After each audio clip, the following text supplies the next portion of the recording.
Светите братя Кирил и Методий са родени в Солун. В семейството им са 7 деца.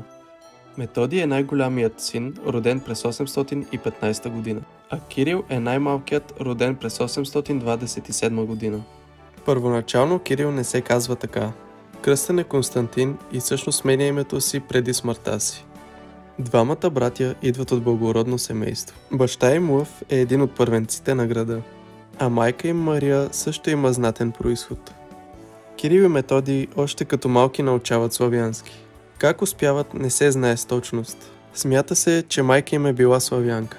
Първоначално братята поемат по различни пътища. Методий като малък е бил много интелигентен и способен.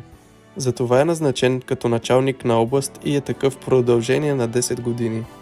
Той обаче не харесва тази позиция. Вижда много лоши и нередни неща. Затова и иска да я напусне.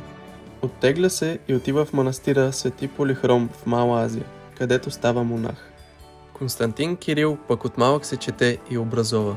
Сънува, че избира красиво момиче на име София за жена. Този сън има голямо значение, защото София на гръцки значи мъдрост. От 843 година учи в Магнаурската школа в Цариград, която е една от най-добрите училища през средновековието. Започва да работи като библиотекар в Патриаршишката библиотека и като преподавател по философия. Средата обаче не му харесвала и той решил да избяга. Отишъл при брат си в манастира. През 860 година братята тръгват на мисия.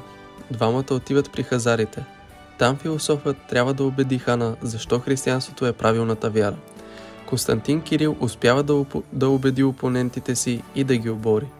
Императорът възлага на братята да създадат азбука и да я разпространят сред славяните.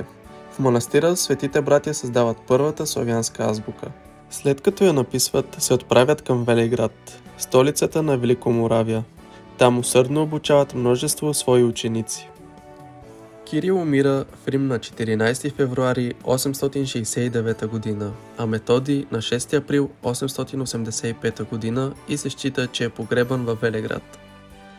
Двамата братя имат огромен принос не само за славянската, но и за цялата европейска култура.